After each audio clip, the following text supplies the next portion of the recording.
251 कुंडली गायत्री महाजग होता। यही पर हम दो शब्द कहे के चाहता नहीं, लोगों के अच्छा लगी, हमारा पूरा आशा विश्वास बा। कैसे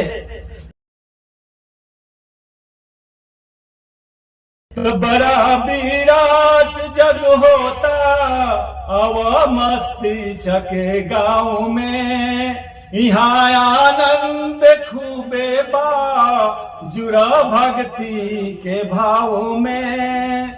यहाँ हर देश हर राज के हर लोग आइल बा, यहाँ हर देश हर राज के सब लोग आइल बा।